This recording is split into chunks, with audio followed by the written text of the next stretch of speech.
this COVID is considered, you heard that this is RNA virus. It started somewhere in China, in the live animals market. And not 100% confirmed, but the speculation that it came from bats. And it is a viral infections, and it transmitted mostly air droplets.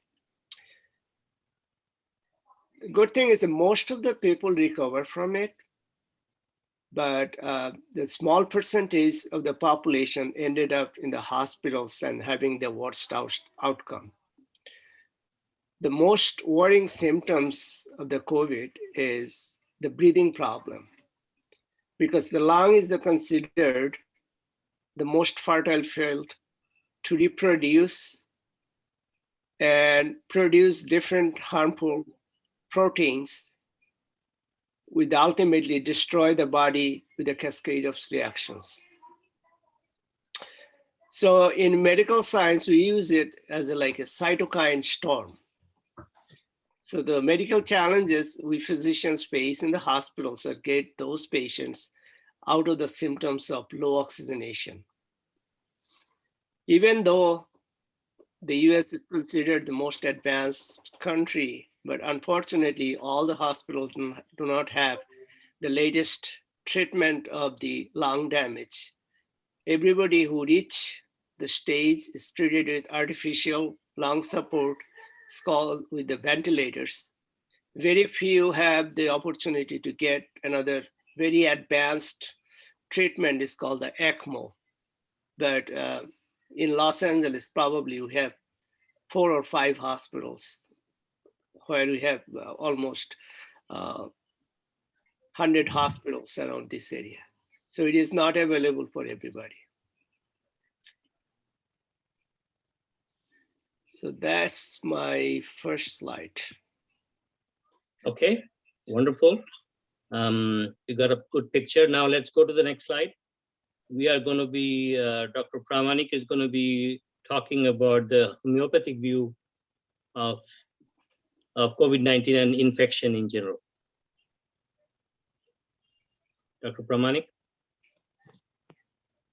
Namaskar. Good evening and good morning, everyone. And welcome to all my sisters and brothers present here.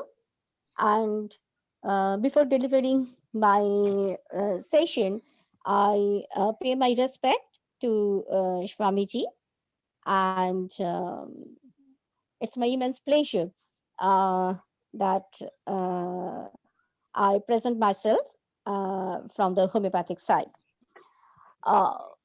Actually, we all know that mosquito infest a swarm because swarm provide the still waters necessary for the mosquito to lay their eggs and then hatching. So, swarm are the perfect environment for the mosquito to reproduce. And a farmer might try to rid his land from mosquito by spraying the insecticide over the swarm. If lucky enough, he will kill all the mosquito. However, because swarm is still a swarm, it is still a perfect environment for new mosquito to fly in or and lay their egg. Then the farmer spray insecticide again, but some of the mosquito adopt the insecticide and with each generation, and they are able to increased immunity and to their offspring. Soon the farmer must use stronger and stronger variety of insecticide, and as a result, the mosquito adopt the insecticide, and some mosquito able to survive. Similarly, a disease-causing agent may invade our body anywhere, anytime, as we are drenched in the environment of our with our microorganism. So if our body not provide a promisable or favorable environment, disease cannot be produced. This is our mode of approach in case of homeopathy. Homeopathy system actually increase our own immunity so that disease cannot be entered in our body. And it homeopathy treats the patient, not the disease. Uh, Actually, towards the end of Louis Pasteur's life, he confessed that the germ may not be the cause of disease after all. He realized that germs seem to lead to illness primarily when the person immune and defense system, that is the host resistance, is not strong enough to combat them. These host resistance is compromised due to some factors like his the person's hereditary endowment, his nutritional status, his physical and mental stress. And when it is compromised, then and then only the disease occurs. With these far-reaching insights, Pasteur uh, concised an ecological understanding of infectious disease.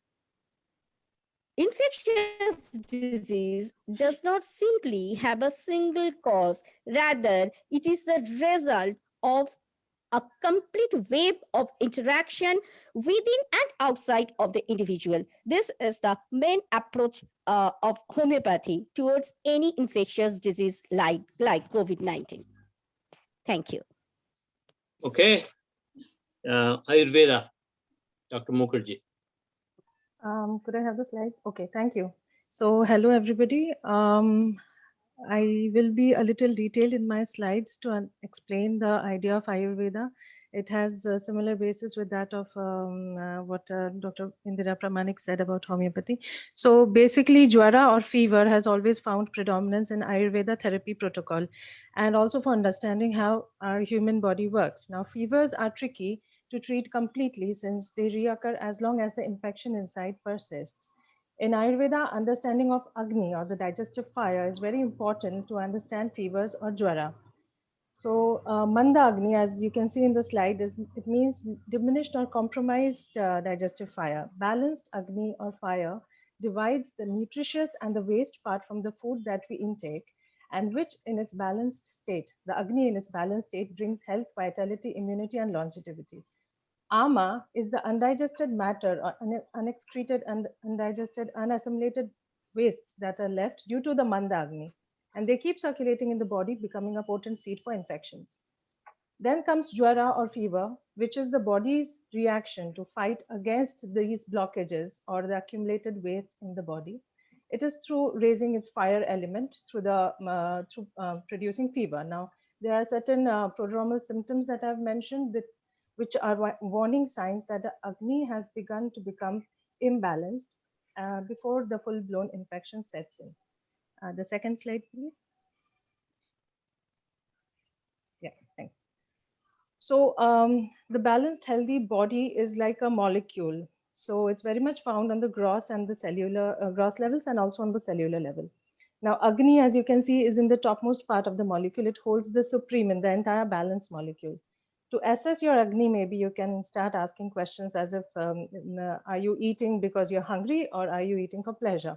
So the doshas, the dhatus and the mala. So doshas are the three humors in the body, the vata, pitta, kapha, the 7 bodily tissues that make up the body and which are the seats of infection, and then the waste matter. So all of these 3 work in tandem together in a balanced way when the Agni is functioning and optimal. Now, beautiful shloka in Ayurveda is Samadosha, Samagnishcha, Samadhatu Malakriya, Prasanna Atma Indriya Manaha, Swasthya Abhidiyate. That is the health, the complete health and wellness is all these Agni, Dosha, Dhatu, Mala in a summer state.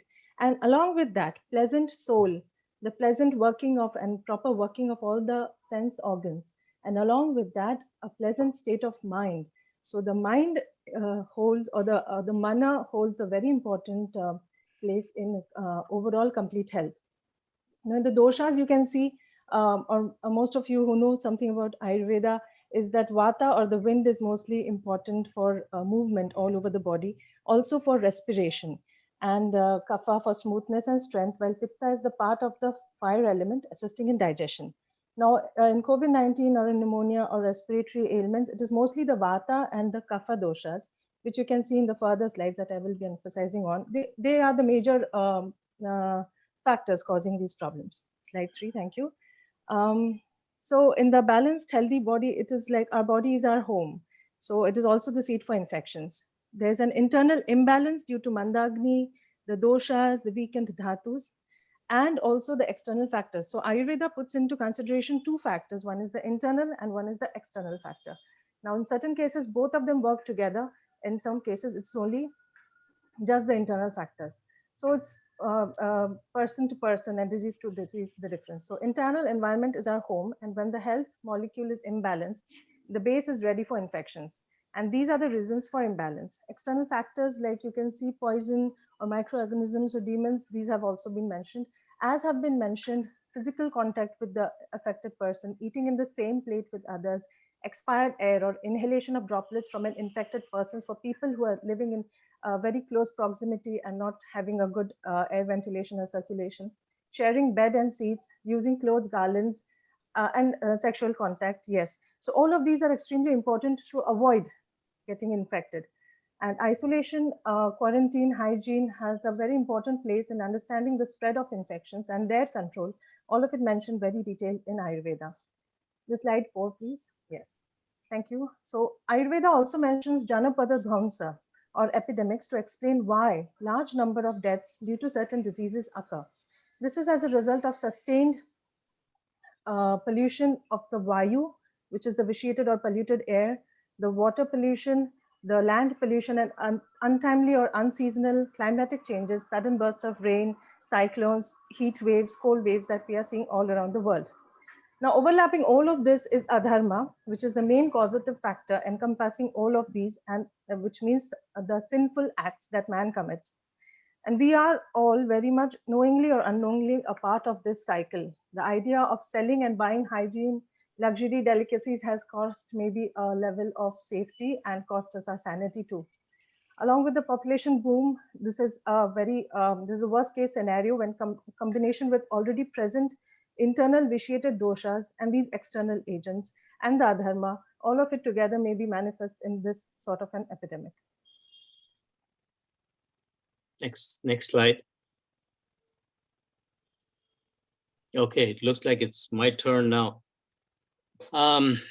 Yeah, so the main theme, as you can see, is it's exogenous and endogenous. So exogenous is what we are talking here. In yoga, the vyadhi or disease could be primarily two types. And yoga Vasishtha, this is thousands of years back. And Vasishtha and Lord Rama's discussion in a seminal book called Yoga Vasishtha. Anadijya Vyadhi and Adijya Vyadhi. Anadijya Vyadhi is extraneous or caused by external elements. And these could be infections, injuries, toxins. Somebody came in and did something to you, things of that nature. Now, Dr. Mukherjee talked about adharma. Is it more in the current Kali Yoga or less in Satya Yoga? We do not know. But we cannot say for sure what is what.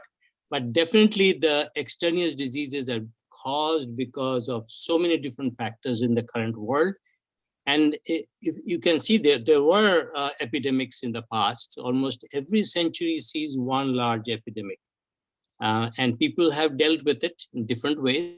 Vaccination is one, and so many other lifestyle as well as cleanliness and other different factors. Now, a little bit about COVID-19, the RNA itself. what it does is it attaches to the lung cells, and ultimately what happens is what is called it basically creates inflammation, and that inflammation leads to fibrosis. What it also does is something called respiratory distress syndrome, RDS, and a whole bunch of fluid gets accumulated, and septicemia or septic shock happens throughout the body, leading to the failure of other organs. And people who have comorbidity, like heart problems, there's an enzyme called ACE2 which gets involved in that. And therefore the doctors have, American Heart Association in the initial days said, don't stop your medication because that will really, so though that's the physics or medical of it, but the thing of it is this can be, the external diseases are something which is beyond our control. Now, yoga believes that all chronic diseases are adhijya vyadhi, stress-borne. See, in simple terms, it's not as simple, it can get very complicated. And therefore, once the anadhijya vyadhi comes in, what we have seen is the disease becomes a somatopsychic issue, which means that you get stressed out. And depression has been a big part of this phenomenon. And therefore, what does yoga do? How does yoga think about it? So Ashtanga yoga, 8 parts. And there are 2 foundational aspects, is yama and yama. And in that, there is an element called socha, along with other, santosha, which is contentment and other things. But socha is very, very important in our lives. And a big part of, even when COVID-19 came, even today, we're always washing our hands or spraying here, spraying there. But that's part of the sochata, which we sometimes forget as our daily life. And the other Ayurveda and yoga are sister sciences, and you will hear similar things there. One of the things that in the last 1 year, and I have dealt with some protocols, I've built some protocols, and I have had with people who practice with me do that. And we have done a whole bunch of pranayamas and very specific pranayamas and specific, well thought out routines. You cannot just do yoga, okay? I mean, a lot of people think that way. Oh, I'm doing yoga, or I'm doing pranayama, so I'm okay. No, it's not that. You need to do specific types of yoga at specific times and specific sequences. Ayush, the ministry, has come up with some standards as a pre-COVID. So before the infection starts, you have a routine which focuses on respiratory and cardiac efficiency, stress and anxiety, and enhancing of immunity. So that's a big thing over there, enhancing of immunity. And I'll come later on how yoga, meditation, pranayama actually helps in the signaling, the neurotransmission between parts of the body to the other, and how cell-to-cell communication happens. I'll come to that. But the yoga protocol for during COVID-19 and after, a lot of people are suffering after the COVID-19. There are people who cannot walk. There were several studies on this, and we need yoga and a consolidated attack to elevate that issue. But during and after, the main issue is mostly pulmonary function and lung capacity, stress, and then the mucociliary clearance. So the clearing of the basically jalneti, sutraneti. There are all different techniques that are employed to keep yourself clean all the way through drinking warm water, lukewarm water, different types of pranayamas. And again, all of these have to be calibrated to the situation. I know a few people who come out of COVID-19 and say, hey, I'm doing pranayama, I should be okay. I said, talk to somebody who knows about it before you start doing a pranayama, because it may or may not be okay.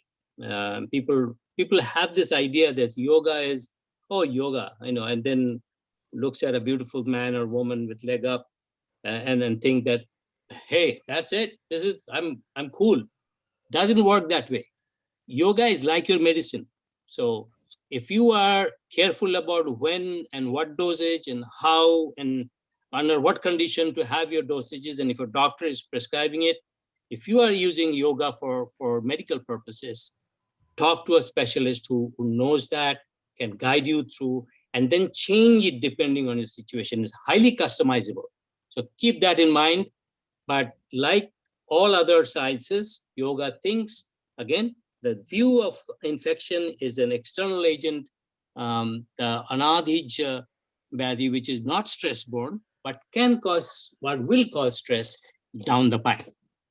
So I think this is good enough for now, and we'll go to more depths as we go into this. So Shahrukh, can you go next slide? Yeah. So we are running out. So I'll move on to the next discussion right now. We'll take up the questions. Okay. Yeah, 4 minutes is a little short for everyone. I know, but we'll see. Do our best. Yeah. So the next question. Yeah, next question is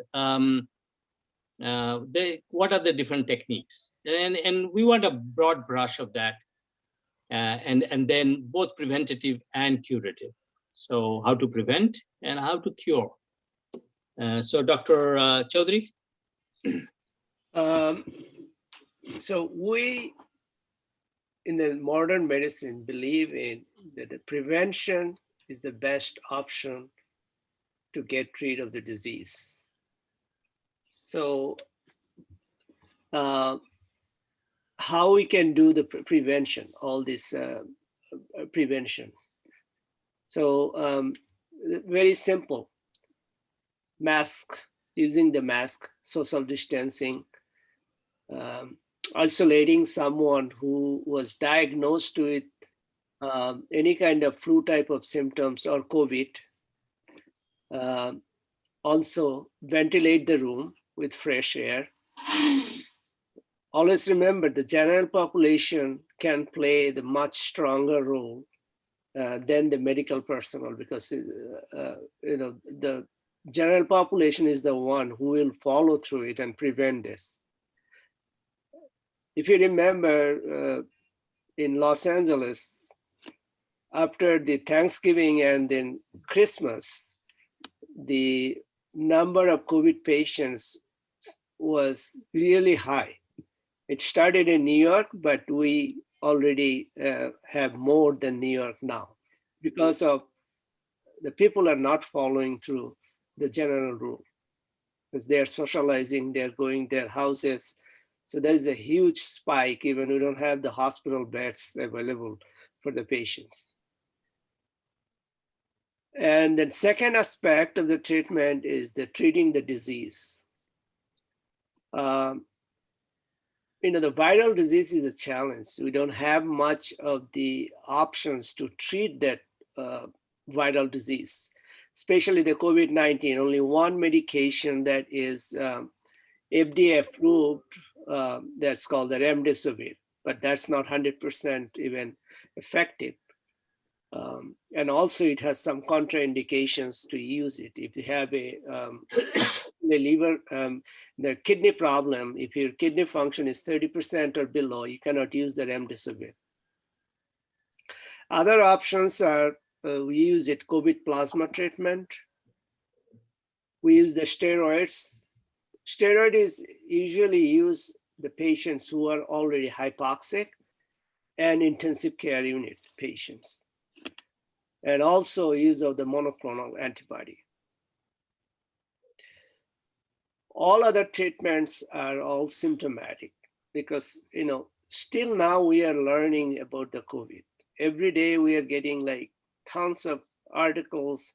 It involves all the organ systems. So it has a different type of manifestation, starting from the heart, brain, gastrointestinal system, kidneys, which is my specialty.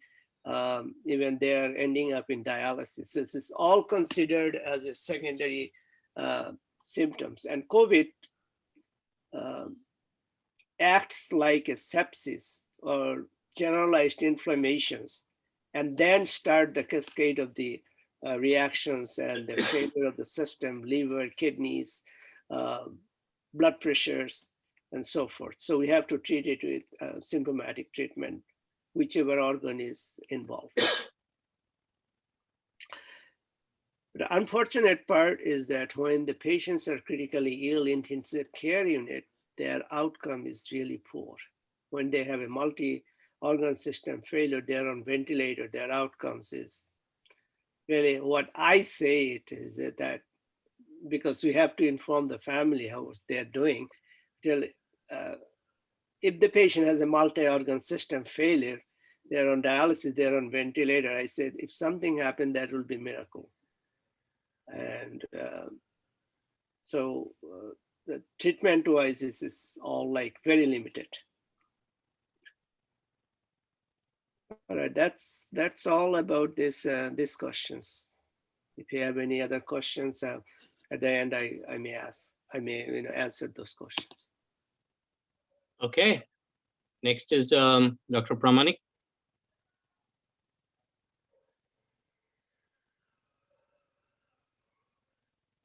Are you there?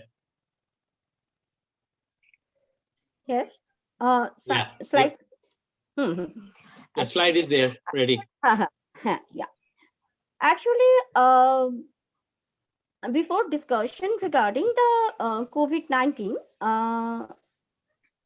I have some examples of previous epidemic cases which was treated with homeopathic medicine.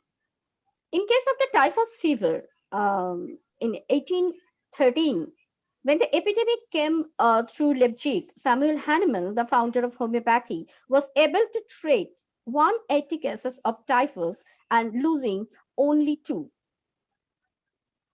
Dr. Joseph, working in Sin City during the cholera epidemic of 1849, boasted that he did not lose a single case of patient.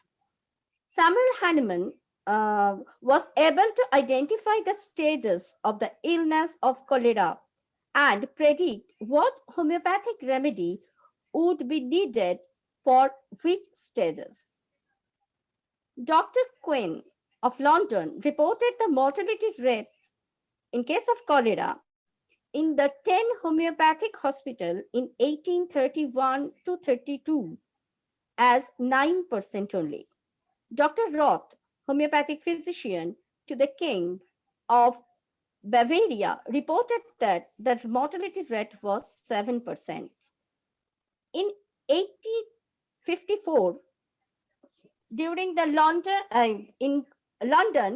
in cholera epidemic, the conventional care mortality rate was 59.2%, while under homeopathic care, the mortality was only 9%. The conventional mortality rate was 42% in Hamburg. The homeopathic mortality rate was 15.5%. In case of yellow fever, during the 1850s, there were several epidemics of yellow fever in the southern state, and this disease was eventually found to be transmitted by mosquito. Dr. Ostler reported that the conventional mortality rate between 15 to 85%. And in case of homeopathy, the mortality rate was 5 to 6%. In case of diphtheria, in 1862 to 1864, records of diphtheria in Broome Country, New York, the mortality rate of conventional care was 83.6%, and the mortality rate in case of homeopathy, that is 16.4%. There is more examples in case of polio, and recently in case of influenza pandemic, that is about in 1918 to 1919, homeopathic doctors rose to the challenge of the most appealing influenza pandemic in history, and they did not so without the fear and uncertainty that paralyzed their allopathic colleagues. In case of COVID, why we use homeopathy? Homeopaths do not waste the valuable time trying to make a diagnosis, which is the basic pillar of the modern medicine. The homeopath do not need to name the disease in order to help the patient. Second one, the patient's symptoms are carefully noted, all the detailing of the symptom, not only the cough only, the detailing of the cough, when the cough is increased, the time, the other modalities, etc. And a remedy is prescribed according to that individual's manifestation of the disease. That is the individualistic approach of homeopathy. Next, in an epidemic, a handful of homeopathic remedy tend to emerge in the area of geographical infection. These remedies become known to as genus epidemicus. As in case of COVID-19, we prescribe arsenic alum all over the world. And these remedies can be used as a prophylaxis to protect the people who have been exposed to the infection. Next, homeopathic remedies are gentle, safe, inexpensive, and readily available. There is no known interaction with conventional medication. Now, I want to share on in this context a very interesting case of mine during this pandemic situation. My own mother, 65 years old, she had undergone an open brain surgery due to aneurysm of aneurysm of the cerebral artery in the 3 years back. In last August, she suffered from the viral infection with presenting symptoms like headache, cough, mild fever, which almost resembled with the current COVID symptomatology. After 5 to 6 days of suffering, she began to feeling of some sensation, that is suffocation of chest, and her O2 saturation level was 84%, and pulse rate was 130 beat per minute. And there was a congestion in chest with a little expectoration, and salty taste in mouth. That is the other symptom. That was the other symptom. At the very beginning of her suffering, she was given Rna 200. After that, fever subsided, but the other problems were same. Then, after full case taking, Tanum 30 was given for 6 days, and very smooth and gradual recovery was seen. So we see, if we apply homeopathic medicine, apart from maintaining the general rules and regulations during the COVID situation, homeopathic medicine is very much helpful to prevent the disease as well as to reduce the risk of the disease complication. Thank you. Okay. Ayurveda. Okay, so the Ayurvedic ideology is to save and maintain the health of those not diseased through prevention and then treat the ones who are ailing. So in these, I have made columns of different protocols that have been suggested in by Ayurveda for, even for the daily routines, that is the activities that are mentioned here, from Nasya to brushing the teeth to Jivan and Lakshana, multiple of these. They help to strengthen and cleanse the entry points of the doshas of the external environment into our body with herbs and oils, thus cleansing the dosha accumulation. So doshas are important everywhere in Ayurveda, as you can see, control the vata and the kapha mostly, and they all are effective and preventive, both as techniques for the current COVID-19 scenario. The second column is about the seasonal rituals. So again, the doshas play according to the movement of the earth around the sun. So the availability and the state of the availability of the different foods, and then state of Agni or digestive fire again, and the doshic state to help maintain the doshas. So this is what the protocols have been given for each and every season in Ayurveda. Now, ahar niyama, so dietary lifestyle rules. So there are certain combinations that we contradict in Ayurveda. For example, milk and fruit, curd and meat, heating honey, or mixing it with anything hot like hot water. So all of these are basically poisonous to the body. So these are very important to be avoided. In the same column, you can see there's something about not withholding urges. So withholding urges or natural urges in your body, like hunger, sneezing, tears, bowel movements, urination, sleep, burps, so multiple of them. So what they do is vitiates the vata dosha. So withholding urges vitiates the vata dosha, which again becomes disbalanced in our body. So these are very simple things that we do not notice in our daily life, but drop by drop forms the ocean kind of thing.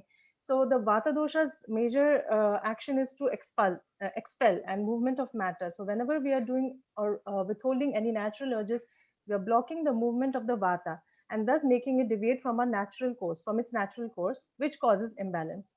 And the last you can see in the second last column is Langhana, or how to optimize the Agni. So in the earlier slides, I was mentioning a lot about the Agni. So the Agni can be optimized with various methods like using soups or gruels, sunbathing, again judiciously, fasting, drinking warm water, and all of this needs to be done judiciously. So every person is different, every doshic imbalance is different. And the final crown of Ayurvedic treatment is Panchakarma. So these are 5 different cleansing procedures that are used to remove the excess of doshas. They are also used as a preventive therapy for balancing the doshas and the Agni. The next slide, please. Yeah. So multiple medicines are advised for various conditions associated with the COVID-19 and are being successfully used to treat the patients.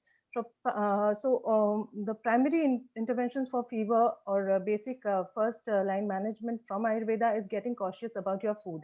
So bitter tasting foods or light, easily digestible foods, medicated gruels, skipping meals if not hungry. This is very important. Rest is very important if you're suffering from Manda Agni or from compromised or diminished digestive fire. Dry fermentation by drinking warm water, covering with a thick blanket. So there are multiple techniques to help the fever, help the body to counteract that fever. Purusham Viksha is a shloka that we believe and follow very much in Ayurveda, that every doshi constitution, every disease symptom and the therapy or treatment for that disease and doshi constitution is very individually specific. So that's why therapies are all to be taken after a detailed consultation with your Ayurvedic physician. Next slide, please. So how certain preventive measures to purify the environment. So firstly, the internal environment starts with Satya, being truthful, Daya, compassion, and Tapa, austerity, meditation, Brahmacharya, that means self-control, trying to seek spiritual joy. For the air and fire elements, that can be purification can be done by Homa or Vedic ritual fires and sacrificial fires. Even at home, even in your household, you can do the cleansing with the help of Dhupan techniques or using herbal fumigation techniques like camphor, ghee, neem oil. So this purifies the internal environment, the air that you breathe. So it again works on the doshas.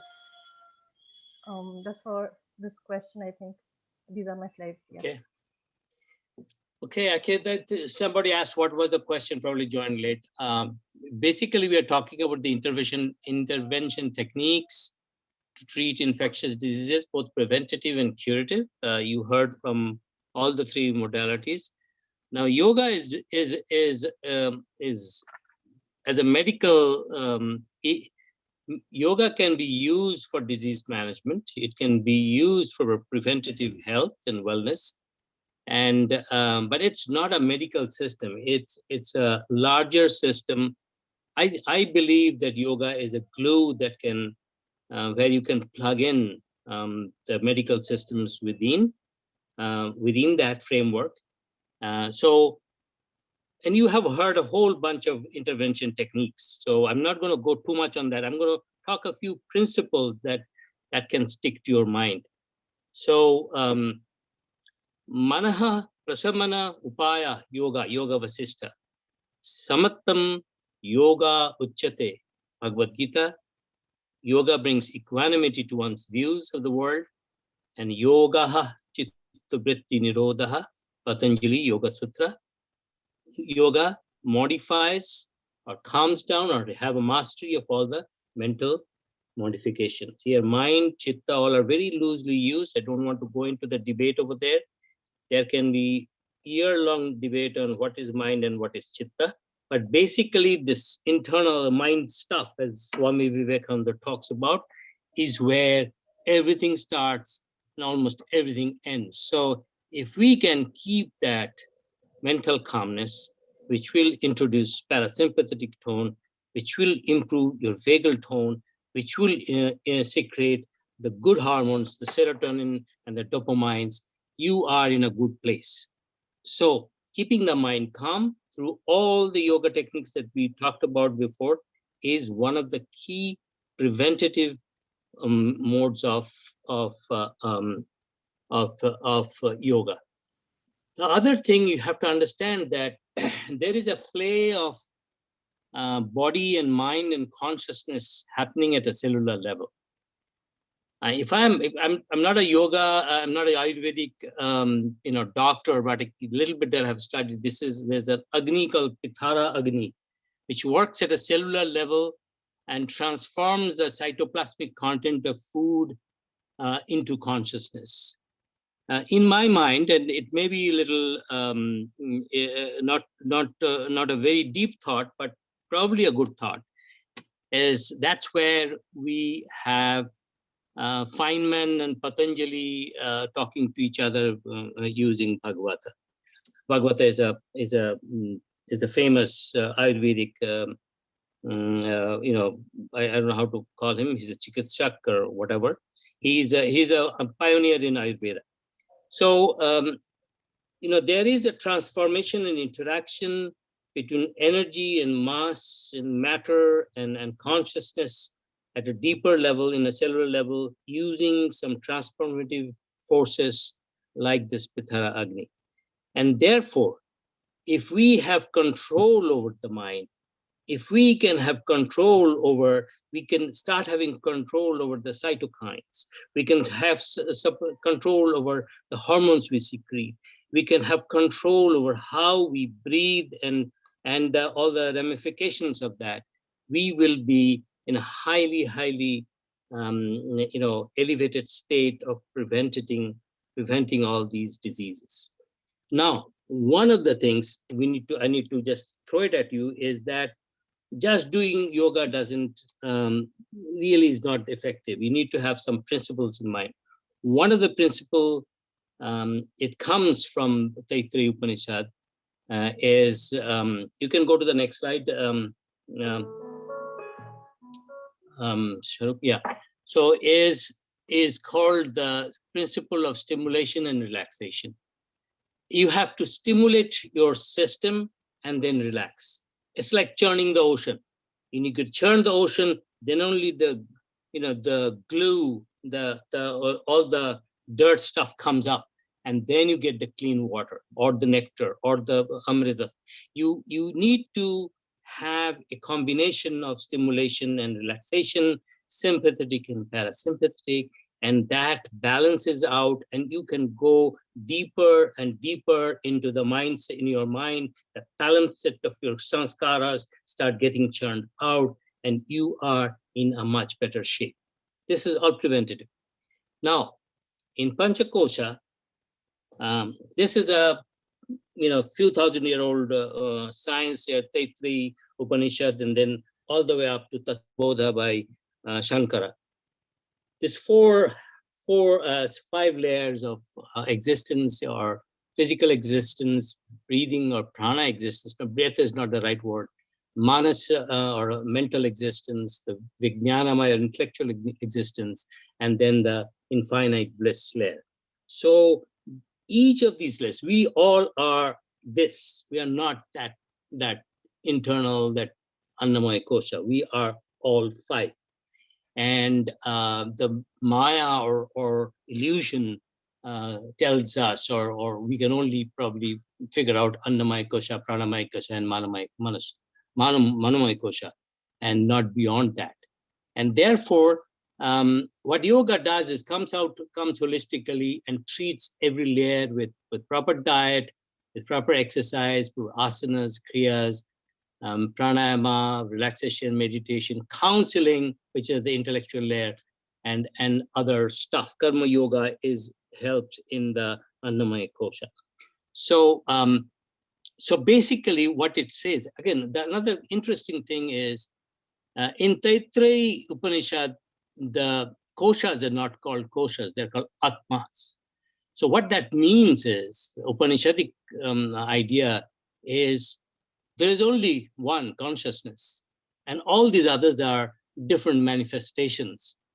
So a body is also part of the atma.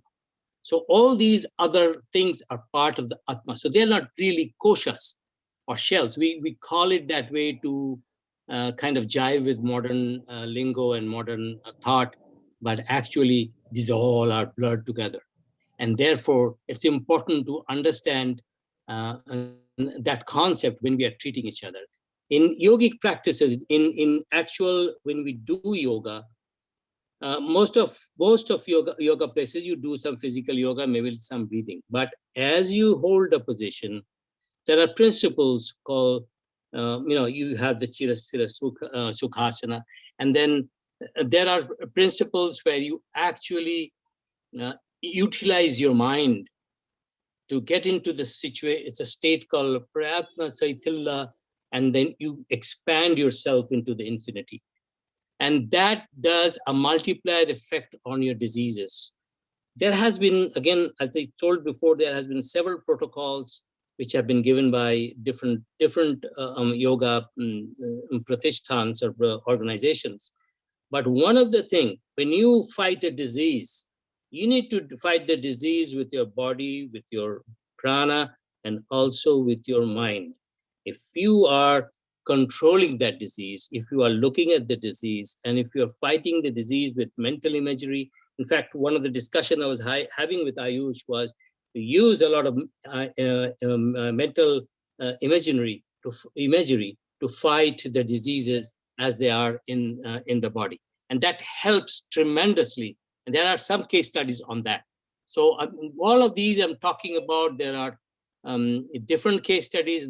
When the mind gets involved, the pro-inflammatory cytokines are kind of in control, and you are again at a much better psychosomatic situation to help yourself out. As I indicated, there are these are the principles that needs to be used in the COVID-19 situation. We have, a lot of us, some of us are here in this webinar. We have, as a group, have had huge number of sessions. Thousands of people, thousands of sessions, interactions have happened. And not a single case of COVID-19 we encountered. People who regularly did asanas, pranayamas, and breath holding is one of the tricks. Kapalbhati is very effective. But again, don't go ahead and do all this without a consultation, because it ain't going to work unless you have a proper sequence, proper timing, proper mental volition. Mind is the most important thing in yoga. I think I'll stop here and go to the next one. Next question. I think we're running a little late, so maybe we can shorten it, some of these things. I'll definitely do mine. So go ahead, Dr. Chaudhary. The question is, despite its success in public health, why are so many people suspicious about vaccination?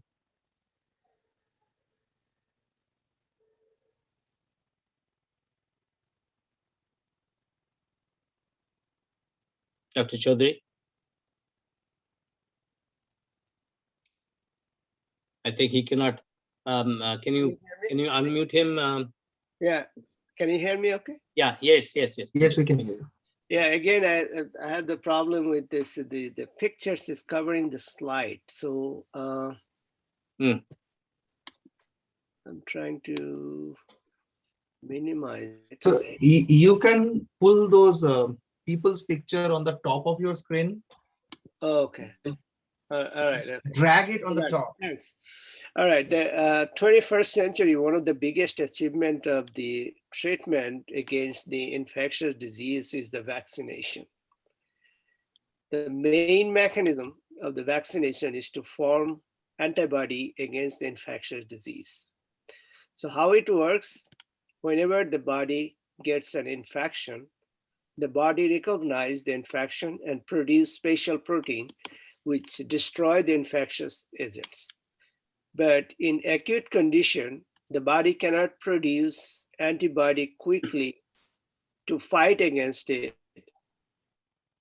And the load of other inflammatory process or inflammatory hormones which produce, which started to damage the body. So if the body can overcome this condition, after a few days, then the patient recovers, because by the time the patient has enough antibody. So by having the vaccinations, the body gets the minimum infection. This is called the mini infections, and started to prepare all the antibodies against these foreign particles. So when the person gets the real infections, the body is already equipped with the antibody and fight against the infections. That's why lots of deadly disease like smallpox, polio were eradicated from the world. Now, the challenge with the COVID-19 is the scientists didn't have the time to study and learn about the long-term outcome. Okay. And it's just like every day we are learning about the manifestations of the COVID. And as you know, in the world, there are few vaccines that are available. In the United States, there are two vaccines, the mRNA vaccine produced by Pfizer as well as Moderna. But another big challenge is the number of vaccine productions.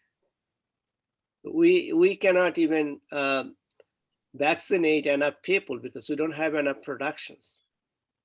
So, but the overall is there should not be any kind of controversy about the effectiveness of the vaccination, period.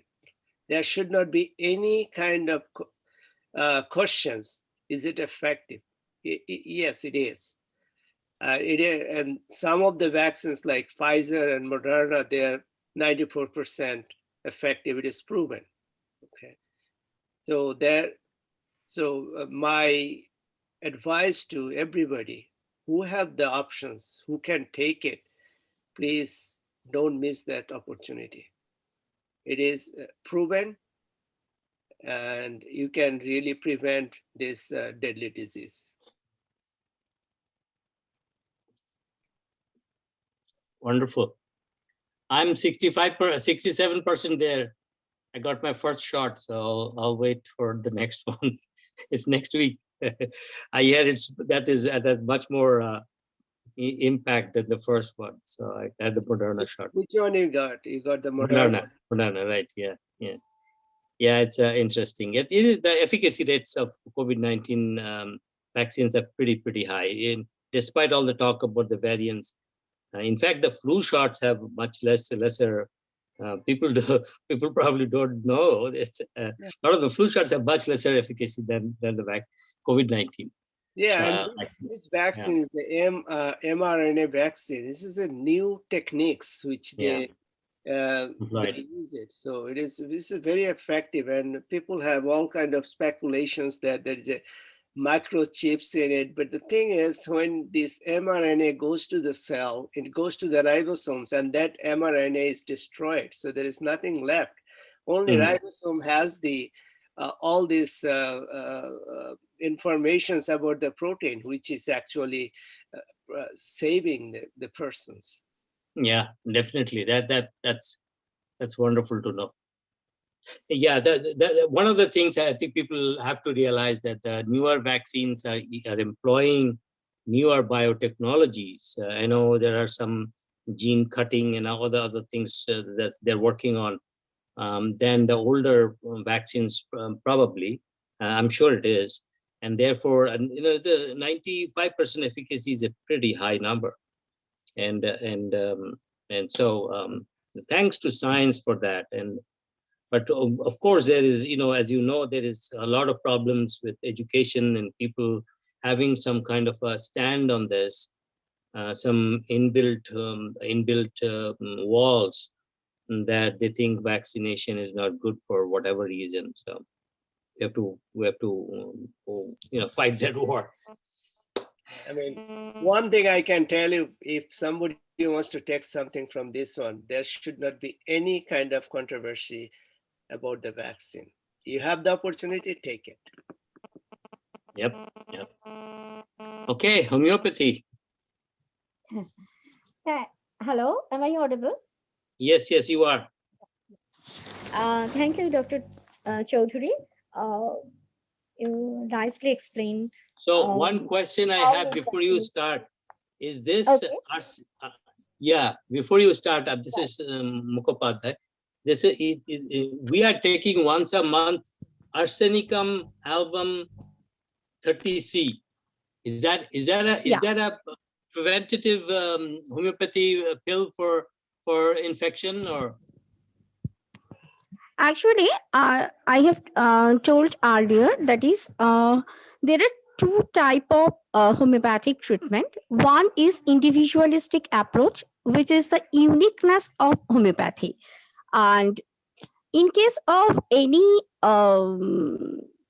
viral or epidemic disease, we collect the symptomatology, and according to there are some common symptoms. According to this symptomatology, we prescribe or we extract a medicine which mostly covers this symptomatology. According to that, in case of COVID-19, in January 20, the arsenic album is extracted. So we applied arsenicum album all over the world, and the studies are still going on whether it is the actual efficacy rate or actual its action of prophylaxis as a prevention, how it is effective. In our college, we studied it about 10,000 population, and our college is situated in a very crowded area of Kolkata, and among the 10,000 population, only 5 people are affected with COVID positive patients reported, only 5. So further study is needed for final presentation, and our CCRH, that is the Research Institute of Homeopathy in India, is working with that.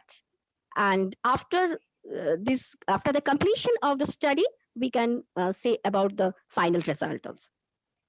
Okay. Good. Okay. Actually, the reasons focus on two main issues regarding vaccination: the spread with which it was developed, that is the and lack of certainty about its safety and effectiveness. Some point out that it usually takes years for vaccines to be developed and tested. Others noted that 40 years after HIV and the virus that leads to AIDS was identified, we still do not have a vaccine that offers protection against it. Yet, by some miracle, multiple vaccines for COVID-19 have been developed in just few months. But we have to know that the vaccines will not make the virus disappear. It is already too widespread. They only simplify, prevent its spread, and reduce its severity. So there is no conflict any vaccination among the vaccination and homeopathy. But we have to use vaccine without the effect of vaccinosis. So we scientists, educator, communicator need to redouble our effort to educate the public on how vaccines are developed and produced and about their importance in a pandemic. We need to build understanding and trust in science and in official institutions.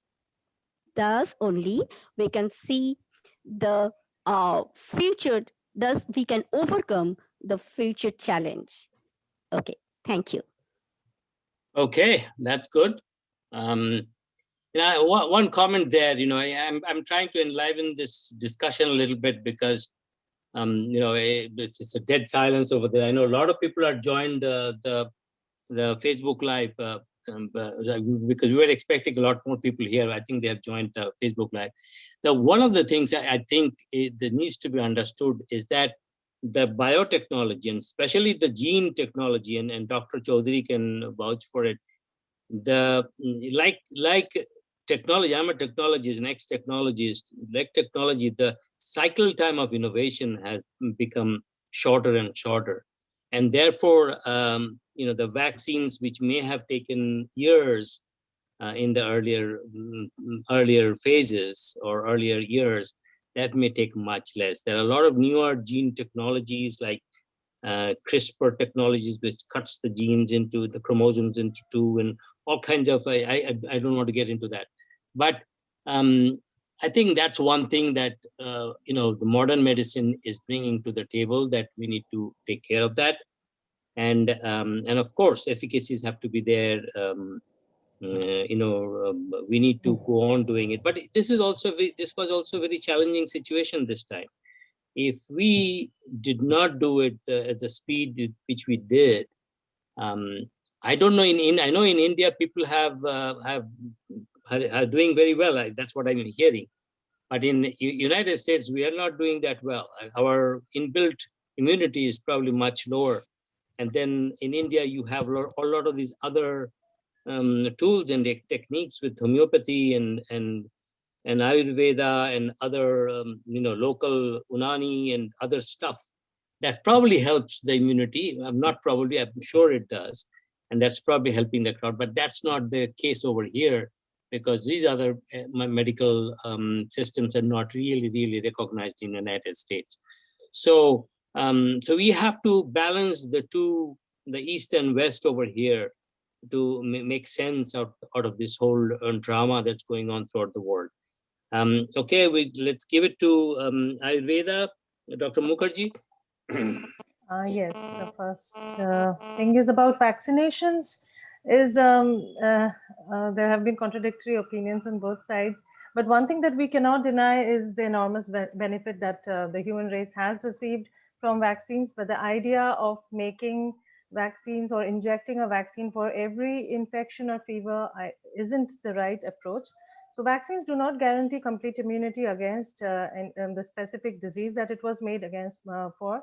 So the method of production of certain vaccines itself is a major seat of disagreement. And if immunity and awareness can be raised, then and only then certain needy populations could be vaccinated and not the entire human race.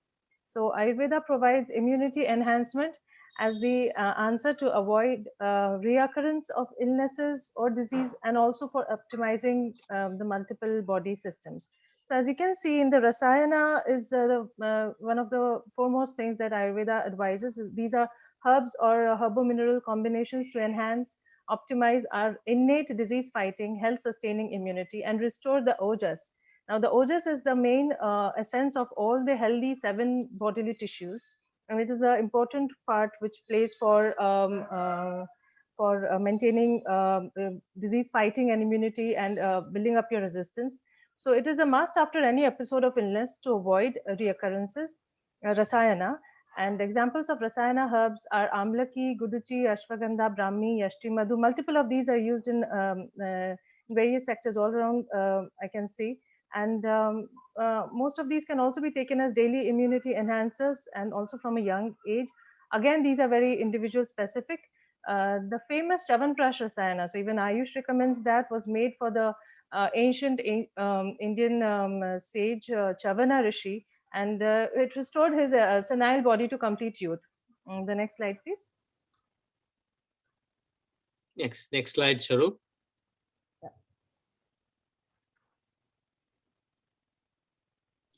You have it, right?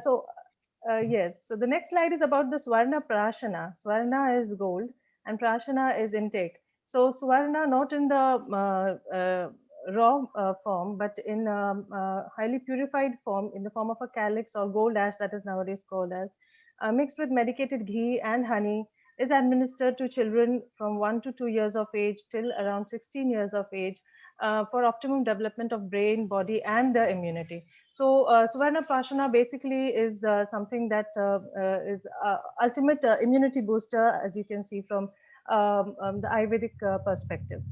Thank you. Okay, so you'll get a golden brain, looks like, with a huge amount of efficacy and importance.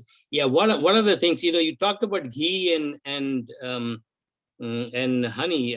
What I learned a little bit about this too, that equal proportions of ghee and honey are treated as a poison, something like that. So, but I know this is going through a transformation, and the properties, the gunas of the drapas have changed. So, yeah. Any comment on any of that?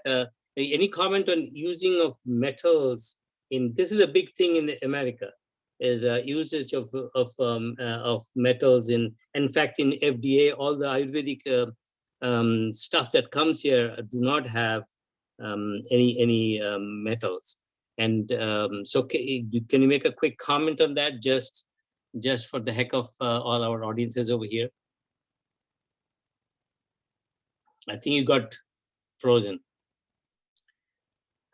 So I'm going to continue. We are running out of time. Sorry. So, yes. Okay. Yeah. Go ahead. So now the question was about metals being used in the safety and efficacy of the metals. Is that right, Sanmada? Yeah. So here it's banned. You cannot. All the Ayurvedic products we buy here, they don't have any metals. And I know in India it does, but yeah.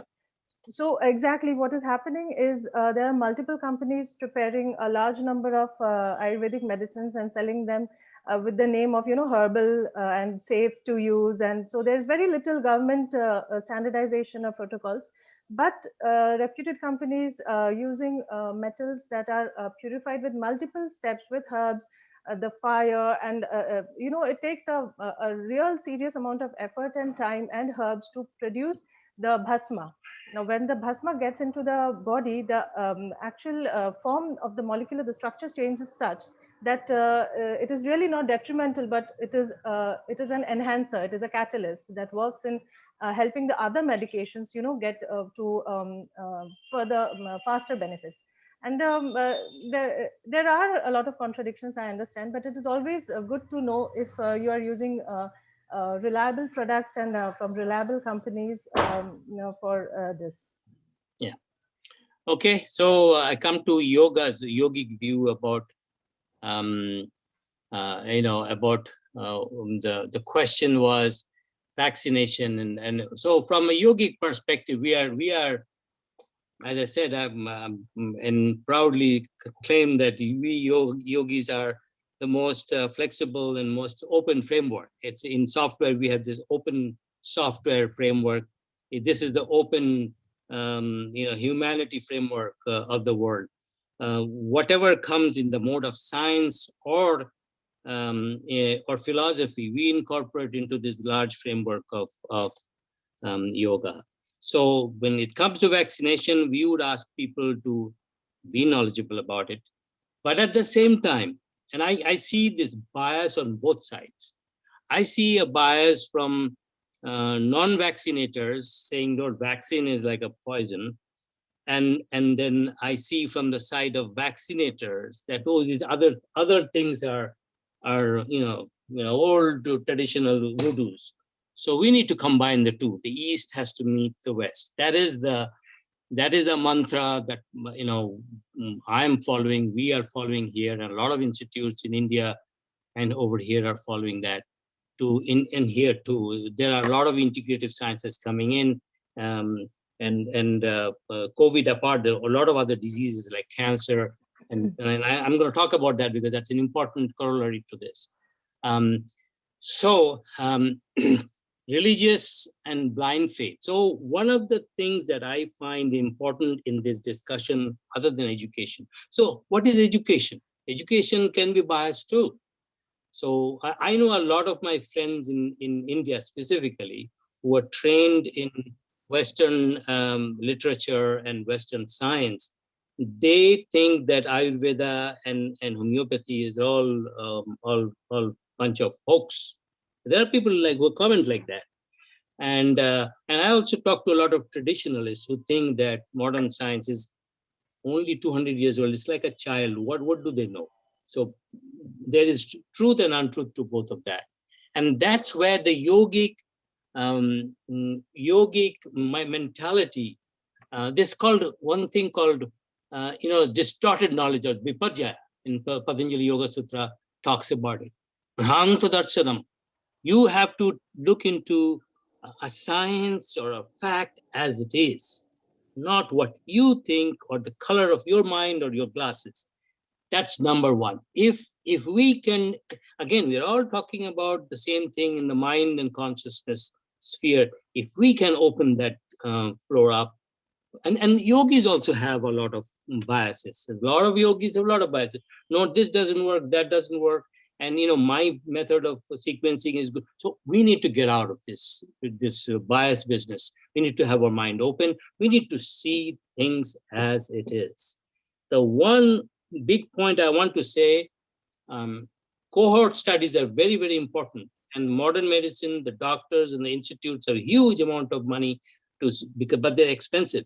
So this COVID-19, billions and billions of dollars has been spent to put together the vaccinations, and they are very, very important for our existence.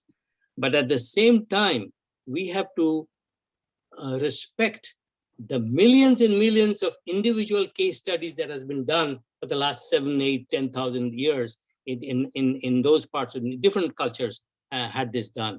And therefore, what Bhagavata or Charaka or somebody else maybe in Chinese medicine are saying, that needs to be thought through, because people have done these experiments over and over again. It's not like $25 billion in one shot, we don't see it, but billions and billions of dollars of worth of studies have gone through. These are individual case studies, and they are very unique, and from that a summation has been made. So that's called subjective reality. So subjective reality is as important thing as objective reality. Although all these objective studies, people will say, hey, you are talking about yoga, doing this, doing that. Do you have an objective as a study on this?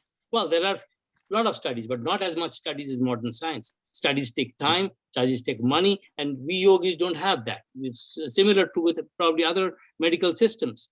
But you have to always, always, always respect that thousands of years of traditional knowledge that is there, that's in our cosmos, our consciousness, and these two have to be brought together.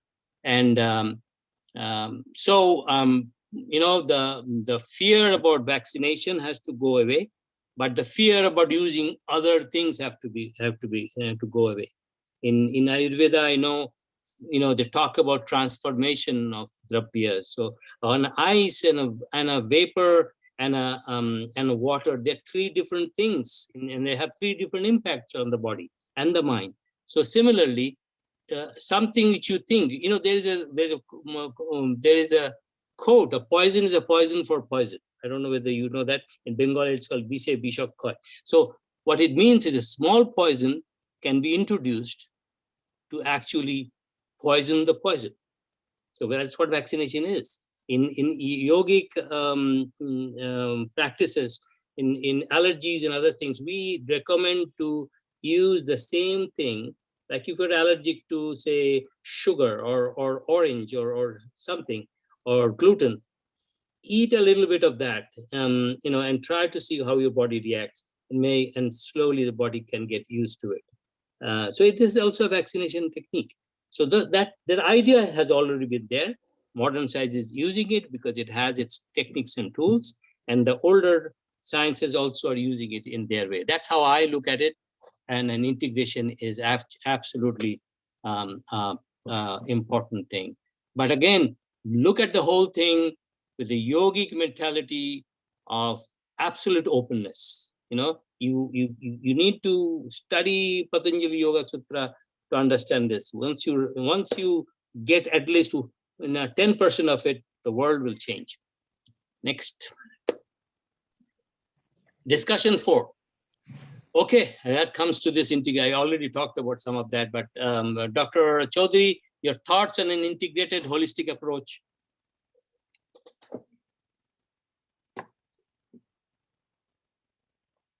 Is he muted or? Yeah, I unmuted him. So he Okay. had, yeah. So I think all we learned from today's discussions that basically we are working together like as a team. So what is the common thing we found it? That all we agree the prevention is the number one. Okay. Number two, how to make the immune system stronger. I think all we talk, yoga, Ayurveda, homeopathy, and us also. And all we know that the people who has the underlying comorbid conditions or who are taking the medications for the transplant and so forth, which actually downregulate the immune system, they are more affected with the infection. So your immune system, to make it stronger, all we agree that we have to do this one. And especially I believe in this alternative medicine is also very helpful along with our treatment. So especially the yoga is so marvelous. I mean, all we are trying in the intensive care unit, patients with the ventilator, try to put them different positions so they can breathe better because their lungs gets very stiffer. So in the acute condition, of course, it is not possible to have the yoga, but if the people practice it, because the main thing I found it, I have very, very limited knowledge about the yoga, but what I found it is the concentration of the breathing. So that's very, very important to prevent the lung diseases. So in conclusions, I can say that all of these 4 sciences, if we work together, definitely we can conquer the hardest disease. Okay, wonderful. Thank you. Hopefully you will start taking Guruchi and Ashwagandha from tomorrow. And maybe a dose of arsenicum. Okay, wonderful. That is helpful, why not? Yes. Actually, I'm doing it. I take Ayurvedic stuff. I take homeopathy. I do all my dinacharyas, the oil pulling and all that stuff, nasya, and then neti. I practice all of this. I think I can be be a sample of what an integrated medicine is. I practice what I preach. And also I'm taking your vaccination. You recommended it, I have to take it now. So absolutely, I think we all, this COVID-19 has brought out the, just like with the worst within humanity, it has also brought out the best in science, technology, and humanity. You know, at one time, record pace, we have a vaccine. On the other side, I mean, it would be amazing to know that how yoga and Ayurveda and homeopathy and Unani and Chinese medicine have helped in communities and communities and communities. And I'm going to talk about what I see as the integrated vision of the world. But I'll let Dr. Pramanik do her homeopathy thing and others, and then we'll come back to it. Dr. Pramanik, yeah, next slide. Yeah, okay, no, you are in the slide, yeah. Is she there? Her voice, she's muted, I guess. You requested her to, yeah, now she is there. Yeah. Actually, the COVID-19 pandemic is officially limited to mechanical prevention as well as hospital treatment. However, if we analyze the disease process, we can uncover many elements where the integration of complementary medicines with conventional medicine supports the body in avoiding the disease or make it milder. Here we are considering the tools of complementary medicines like Ayurveda, yoga, and homeopathy, along with the conventional therapy or conventional medicine, that is the allopathic system. Actually, as Dr. Chaudhary has said that obviously there is no question of prevention. Prevention is always better than cure. But in course of the analysis, we do not try to make a difference between prevention and the therapy, as these elements are in our approach the steps of a disease process and therefore inseparable. Thus, we through the different therapeutic measures, we can adopt for the prevention as well as curative purpose. Like in case of Ayurveda, take Ayurveda medicine or vitamin C, tulsi, ashwagandha. This is for the we can take it for stimulate our immune system, and these have the direct antiviral effect. Through practicing yoga, we can increase our lung capacity, and also we can reduce our stress. In case of exposed person without symptom, we can use genus epidemicus of homeopathy, and thus we can reduce the risk of the disease. In case of mild symptoms, use indicated homeopathic medicine to reduce the suffering and to avoid the further medicinal complication. So now the era is coming for integrated medicine, the integrated medicinal approach to combat the situation. Thank you.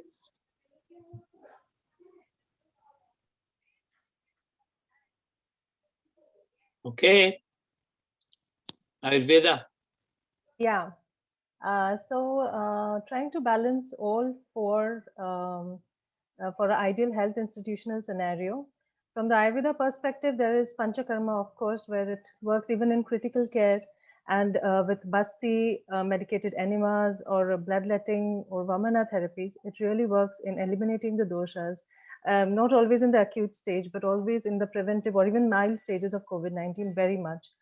Now, external therapies where internal medicines can't be administered, like Shirodhara, Lepana. There are multiple external therapies also that help to soothe the body and the mind. Ayurveda dietetics as a part of the integrated approach.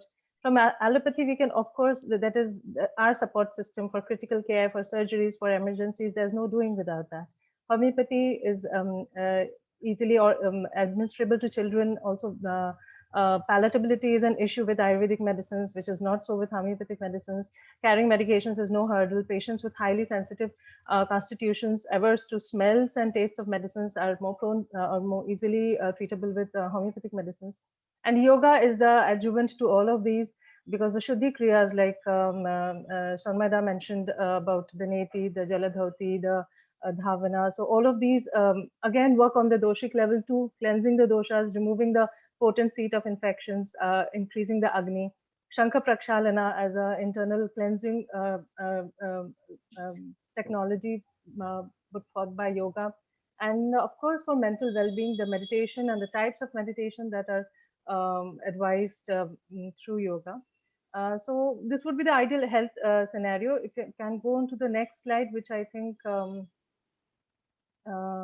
there is another slide, isn't there? Okay. So no, that's in the end. That's probably all for all of us. Yeah. So we'll come to that. Let's Okay. But you can talk about it. Go ahead. Talk. Okay. So I generally put forth the idea that all of it starts from the roots. So basically, if the school education can be modulated into a mixture of modern and ancient Vedic concepts of the human physiology, nature's fundamental principles, Panchamahabhuta, Dosha, Manas, and all of this inculcated into the child from a very initial level to enrich their complete understanding of the body physiology and also the universe and the environment around us. Second is giving back to nature. So we obtain all our natural resources from nature, and how much do we give back? It is a very simple question, but how much do we think about giving back? For example, like plantations of herbs, commercial farming for medicinal purposes, even for Ayurveda, and taking away forests and natural biodiversity expanses, and many more such commercializations in the name of providing healthcare. So these could be reassessed and should very much be reassessed by all the systems of medicine. Avoiding or reducing over medication. So we have a pill for every activity, a pill to increase appetite, then another pill to digest it, one to sleep, one to not feel tired due to the sedation effects of the earlier pill, a pill to boost energy levels, a pill not to feel tired. So if we stop and think and try to assess or analyze how many pills are we taking, and if all the four packages can work together with the client or the patient to, give a wholesome integrated approach where we are not dependent so much on external pills.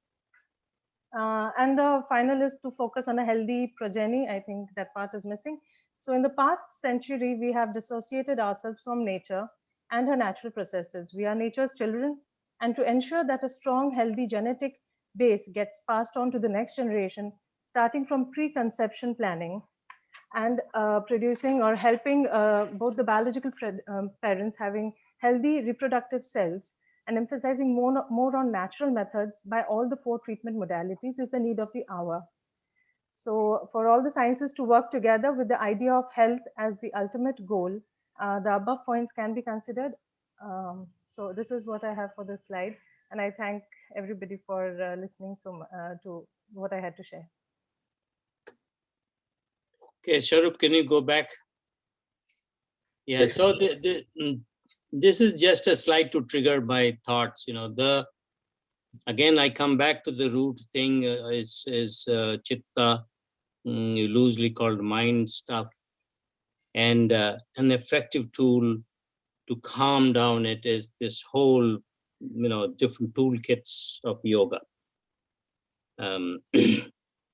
Meditation has found to be, there is actually some very recent study on Harvard, MIT, and UC San Diego on the efficacy of meditation on pro-inflammatory cytokines and reduction of the viral, down-regulate the viral in the COVID-19. They actually treated COVID-19 patients with these techniques at different points, not a acute care patient because you cannot meditate at that point, but pre and post, and found a lot of good results out of that. So the integration is happening already. That today we are having this discussion is an integration point itself. We will what we knew in different ways from the past. Another system is explaining, so now we are saying, we used to say meditation comes down the mind, you go down to the different, different deeper layers. Now we are saying, well, it's improving the CD4 immune cells, the NK, the killer cells, and all that good stuff. We are now correlating these things. We are correlating Ayurveda, the impact of Ayurveda, that I was talking about the Agni, with consciousness and matter together. We are in a place where convergence is happening. I think technology is playing a big role as it is today. We are together because of technology, but an integrated approach to health is coming, including AI and robotics and all that stuff. I was in a meeting last week with Ayush on cancer because of the Cancer Day. We had a long discussion, and there is an integration happening. I mean, there are beautiful integration points in between the different phases of cancer, starting from early diagnostics, interception, to the late stage metastatized stage 4 cancer. There are so many different integration points between Ayurveda, between yoga and other modalities, and of course modern medicine. So things are happening. I think politics and some power, people, there are some lobbies in different parts of the world, whether it's a pharmacy lobby or other lobbies. They will try to stop other medical systems to have their place on earth. But last week or a week before, those who follow stock market, you saw the GameStop phenomenon, how the crowd mentality comes in and withers the big boys wither away, and that will start happening in already starting happening. The big boys of any place will be gone. Whether it's modern medicine and the Harvard doctor who thinks that he knows everything, or this yoga purush somewhere, he or she thinks that he owns the world, or an Ayurvedic doctor somewhere. All those things will be gone because the knowledge has become ubiquitous. It's getting into our palms readily, and there's a layer of intelligence that is developing out of it via a lot of smart techniques that will make our lives very, very, very, very unique. The vaccination came so early is a proof of the technology that are being used, and we will get into a situation where our walls, our books will talk to us like Harry Potter, and we will. They will talk to us in terms of our disease management, and maybe an EV will come to our door to take us to an emergency, and doctors from 10 different countries work on us if there is a case of surgery. That is the kind of integration I see in the next 50 years, and we as the warriors of healthcare, we want to put it all together, at least lay out the roadmap so the future generations can benefit out of it. It's happening. The walls are breaking. Whether American Medical Association likes it or not, or the Indian Medical Association likes it or not, or the yogic people say don't bring in vaccination. All these things will go away. The knowledge will come out. Viparjaya will break down, and the truth will shine. And that's how we will get out of this rut. Human beings are even though we are in Kali Yoga, I think we are going to be in a good place pretty soon, despite all the deficiencies. I would like anybody else to comment on this as a last moment thought, and then we can open up the floor. So.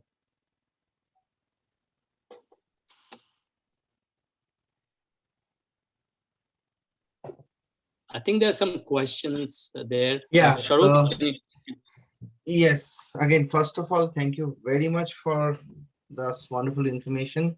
And I have received a lot of thank you from almost everyone who was listening. So, like, there are too many. But yeah, they are really thankful for all this knowledge information which has been shared here. I have few questions which I have grouped under four questions primarily. So the first question is mostly related to this valuable information. Can we share this slide? So I leave it up to you if you can share it. Shanmada, is Yeah, it? so if you can share my phone number with them, to them, I'm okay to share my number. You can reach out to me individually, and I have to clear this up with the temple before I share. Yeah. But yeah, we are all for sharing, not a problem. But send me a text out, whoever needs it, and that way I'll be able to communicate back to you.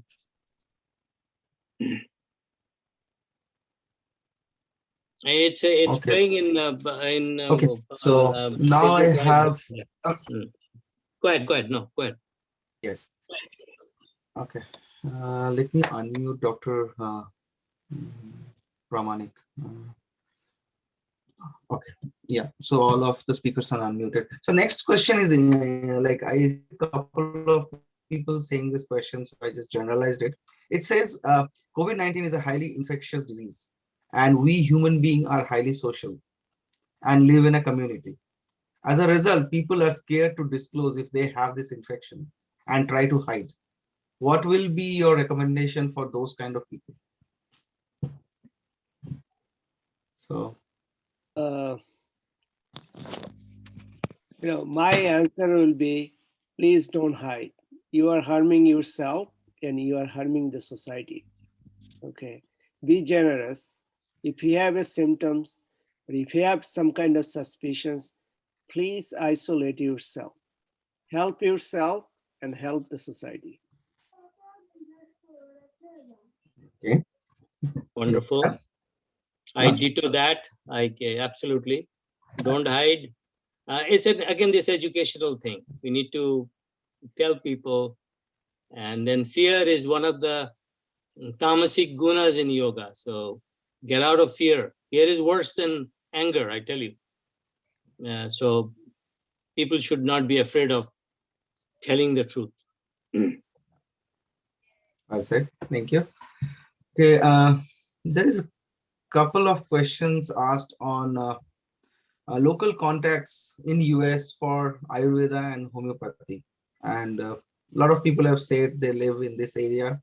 So if there any kind of a standard list or some kind of information which we can share regarding Ayurveda and homeopathy in USA. Okay, so tell them again, send them out my 714-318-8784 number. I can write it down or we can text it out. If you can, can I reach everybody out? I don't know. You can reach out to everyone, I think. Yeah, okay, let me see. Hold on. Just repeat your phone number once again, whoever is in Facebook Live, because they can't read it here. Yeah, okay, let me do that both. So let me do everyone first here. And then my number is 714-318-8784 for the Facebook people and the people over here. Note it down and reach out to me. I'll help you out. Yes, I do have a whole bunch of contacts, and I personally do a lot of collaborative work with doctors from India and here. So just to let you know that. So yeah, the last question is again mostly about information. What it says is, as yoga is more accessible compared to other modal or preventive cures we can have here, so can we have a list of yoga and pranayams which we can practice at home on a daily basis? Reach out to me and join our club. We do it every day, few times. That's what I was going to say to you. Yeah, we do it every morning. A lot of classes throughout the day, a lot of therapeutic sessions we do, a lot of general sessions we do. So this is the number you need to get hold of me. Yeah. And soon, like this Bharat Sevashram, we are trying to get a new health and wellness program, which is already started, but it has not been popularized that well. We are trying to expand that coverage so that we have a generic number, generic email addresses where you can come. But yes, as Shanwada said, there is a group of yoga who is currently doing all these things. So feel free to reach out that number. You can be very well part of the group, and we'd love to have you there.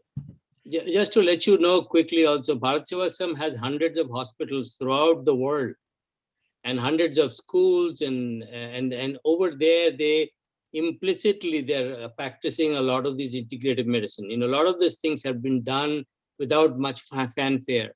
Over here, I've been entrusted with the job of promoting over here throughout all the temples and all the communities at large to help them out. So yes, reach out to me, and then I'll go from there. Okay, so last question. What is the web address for Bharat Sevashram in California? So I'll write over here. It's www.bsswest.org. So it's ashram-like facility in 54 acres in a tucked in the hills of Brea. Just for your information. yes, Give you a little, yeah. Okay. I think that's kind of like end of all the questions I have right now. If anybody wants to cover up something in the final slide. I think there was a question from Niloy Kundu. What was, I don't know what the question was. He had a specific question. I don't see it here. I can unmute him if he is there. I don't see him. Yeah, he's there. He has a question to Dr. Pramanik. So I unmuted Niloy Kundu if he can ask his question. Niloy, yes. Mr. Kundu, yeah, I have sent my questions, 4 questions to Dr. Pramanik, and to all, 1 question to all. Please go through my questions and answer them. Why don't you ask the question again? I think that would be faster. Okay. At least we'll start with one. Okay. The first question is a question to Dr. Indani Pramanik. Have you found any improvement in oxygen saturation of your mother's case after homeopathic treatment? Certainly. After using Stanam, within 2 days, her oxygen saturation was 98%.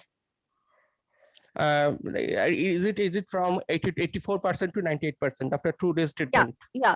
After 2 days treatment. Also remarkable change. Remarkable. Next question is arsenic album considered genus epidemicus in case of COVID? Yes, I have already mentioned it. Hello? Yes. Yeah, go ahead. Yeah. Yes, I have already mentioned the arsenic album is selected according to the symptomatology, presented symptomatology. Arsenic album is selected. The RCTs and core studies, all the studies are going on under the intervention of the CCRH. After publication of the report, we can see the efficacy. Okay. Next question to all of you. After overall scenario of COVID-19 all over the world, it is found that self-immunity is the last recourse. We can take it. Do you all the speakers think it true? Self-immunity boosting is the last recourse. Obviously, natural immunity, actually medicines are the armaments by which we can fight. But if the armaments are too much, it can harm ourselves. Our self-immunity is the best, it gives the best fight against all the infection, not only the COVID. Let us make sure we all manage to reach it safe and sound with the integrated approach. Thank you. And the last question to last question. To add to that, you know, our white blood cells, they're they're much denser and they're much bigger than coronavirus is a large virus size-wise. And so they put a wall in most cases, but virus sneaks through. So we do in people do have immunity, and therefore all these techniques we talked about are to improve the immunity in terms of and then I don't want to go to the technicalities. I can go down for hours on that, how it is helping us. So that is helping us anyways, but we also need those other some little help as we need. That's why we have medical systems. Yep. Yes. And last one I can mention, as a medical person myself, I am doctor. I after overall consultation, I can think that integration of all kinds of therapeutic measures is of utmost necessity to deal with this kind of pandemic situation, and this is inevitable situation we can think of. Yeah. Integration of Good. all therapeutic measures available to us, and that is last recourse we can think of as the as the age years progress. That is the situation, inevitable situation we can think of. Absolutely, and that's the direction we're all going. Right. Thank you. Thank you. Thank you all. Okay. Anything else? Anybody? I want to thank you all. It was a very, very interesting, lot of learnings, definitely. And hopefully we'll be meeting more and learn more, and we can integrate everything for the benefit of the people and patients. Yeah, I thank you. Thank you. I would like to thank all the speakers and all the other folks that have joined, Dr. Chaudhary, yourself, Dr. Mukherjee, Dr. Pramanik, and Sharup and other background workers. We put this slide deck together. It was a lot of work has gone into it. Sharup has done a fantastic job coordinating this. Thanks, Bharat Srivastava, for allowing us to use their website and Zoom and all of that. Yes, this is going to be a continuous process. I am, I'm being charged to do this, and I'm going to continue this integration process. We'll bring in other modalities too. The focus will be, to one is awareness building throughout California, throughout USA, and throughout the world. And second is actually putting together. So one day I would like to see people coming to our organization and asking for help, and we can, put a group like this together and do some disease management or help them out in certain ways within the parameters of law. Of course, there are a lot of legal stipulations in the United States and insurance and all that stuff, but within the stipulation of that, we would like to do that help as we go on. A lot of people need help. Mental health, this is another thing we have not talked about it. I talked a month or two back on IASA forum on mental health and yoga, and other doctors who joined in. That was also very educative for all of us, how depression is just rampant in the COVID world. And a lot of us don't even realize that, but that's true. And so maybe we'll do one of those in the next one. So I think we have one raised hand from Rashmi. We can take her questions. Yes, I don't have a question. I just want to say that I joined like around 8:30. I joined really late, but I've been listening since then, and I just really want to say thanks and appreciate that you guys are taking time and planning such a beautiful, well-organized Zoom meeting which covers everything, and I really, really loved it. And I would definitely get in touch with you guys. I got the number and the website, and I would love to do some kind of volunteer service or give my time in any of the good projects if you have in mind. But I'll definitely get in touch with you, and thank you so much. Really appreciate it from the core of my heart. All this, very nicely organized. Thank you. Thanks a lot. Thank you. Please do. We need a lot of volunteers. I have one more question. One more question, raise hands. Okay. Hi, good evening. Good evening, all doctors and the whole team at Bharat Sevashram. Thank you for this honorable service. And my actually request, clarification and question is to Dr. Sanmay Mukhopadhyay. I would like to also extend myself to volunteer to spread this information and the program that you do. And my important thing for now is how would we be able to join the yoga classes as you just mentioned, Mukhopadhyay? Okay, you send me your number. You text me your number. You just call me or text me and I'll get you hooked up. Sure. So my name is Reddy. I'm from Hollywood, California. I'll be in touch with you, Dr. Mukhopadhyay. Absolutely, no problem. No problem. Consider myself, consider me as one of the volunteers to be a part of this valuable program. Wow. I'm just, my heart goes out to, with lots of thanks to all of you. Thank you. We need a lot of volunteers. This is a big task. Yes, we will do. We will do it together. Thank you very much. Absolutely. Thank you. Have a great evening, a safe weekend, and also be safe and stay safe. Thank you. Thanks a lot. Okay, I just wanted to ask where do you guys do access the yoga and all that? Which part of Southern California, like whereabouts? So the temple is in Brea. Okay. It's on Carbon Canyon Road. I don't know whether you know that place. Yeah, It's I know. Yeah. Yeah, Okay. it's a 50, I think 4-acre land. The temple is there. We used to do physically, but with COVID, we all shifted to Zoom. So we do have Zoom 7 o'clock pranayama and meditation, and then we do throughout the day. There's some yoga practices, and I personally also do people with certain conditions. I do one-on-one and try to coordinate with other modalities to help them out.